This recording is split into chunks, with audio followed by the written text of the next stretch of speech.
हर हर महादेव।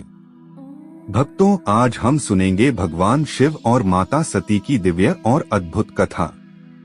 यह केवल एक प्रेम कहानी नहीं, बल्कि भक्ति, तपस्या और त्याग का ऐसा उदाहरण है जो युगों युगों तक हमें मार्गदर्शन देता रहेगा। कथा की शुरुआत। बहुत समय पहले ब्रह्मा जी के पुत्र दक्ष प्रजापति ने हिमालय के पास एक कन्या को जन्म दिया। उस कन्या का नाम था सती। बचपन से ही सती का मन भगवान शंकर की भक्ति में रम गया।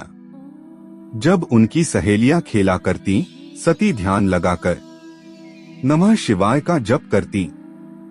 उनका हर श्वास, हर धड़कन शिवमय हो चुका था।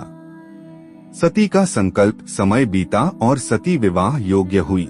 दक्ष प्रजापति ने बड़े बड़े राजाओं, देवताओं के रिश्ते प्रस्तावित किए, परंतु सती ने दृढ़ स्वर में कहा, पिताजी, मैं केवल भगवान शिव को ही अपना पति स्वीकार करूंगी। वे ही मेरे आराध्य हैं, वे ही मेरे सर्वस्व हैं। सती की यह बात सुनकर दक्ष क्रोधित हो उठे। उन्होंने कहा, शिव, वह जटाधारी, भस्म लगाने वाला, श्मशान में रहने वाला देवता, जिसे संसार औघड़ कहकर पुकारता है, वह मेरी पुत्री का पति कैसे हो सकता है। सती की तपस्या, परंतु सती अडिग रहीं। उन्होंने कठोर तपस्या आरंभ की। कभी निर्जल व्रत, कभी धूप ध्यान, कभी केवल पत्तों पर जीवन व्यतीत कर उन्होंने वर्षों तक शिव का ध्यान किया।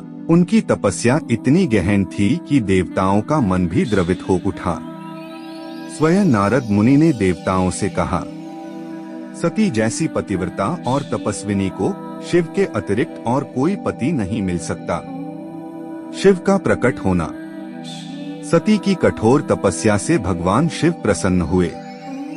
वे कैलाश से प्रकट होकर बोले, देवी, तुम्हारी भक्ति ने मुझे बांध लिया है। आज से मैं तुम्हें अपनी अर्धांगिनी स्वीकार करता हूँ। इसके बाद देवताओं, ब्रह्मा और विष्णु के आग्रह से शिव सती का भव्य विवाह संपन्न हुआ। देवलोक में अनुपम उत्सव हुआ। गंधर्वों ने गीत गाए, अप्सराओं ने नृत्य किया और सभी ने इस दिव्य मिलन को आशीर्वाद दिया। विवाह के बाद का जीवन। शिव और सती कैलाश पर्वत पर लौट आए। वहां उनका जीवन गहन तपस्या, भक्ति और प्रेम से भरा हुआ था। सती को लगा कि उनका जीवन पूर्ण हो गया है, परंतु दक्ष प्रजापति के मन में शिव के प्रति तिरस्कार अब भी जीवित था। यहाँ से पार्ट 3 की शुरुआत होगी, जब दक्ष यज्ञ करेंगे और सती वहां जाएंगी। संदेश। यह कथा हमें यह सिखाती है कि सच्चा प्रेम और भक्ति कभी व्यर्थ नहीं जाते। अगर हमारा विश्वास अडिग हो तो ब्रह्मांड की कोई शक्ति हमें हमारे ध्येय से नहीं रोक सकती। Outro, call to action. अगर आपको यह कथा पसंद आई हो तो कृपया हमारे चैनल RTO की दिलजीत कर शॉर्ट को सब्सक्राइब करें, वीडियो को लाइक करें और अपने विचार कमेंट में लिखें। हर हर महादेव।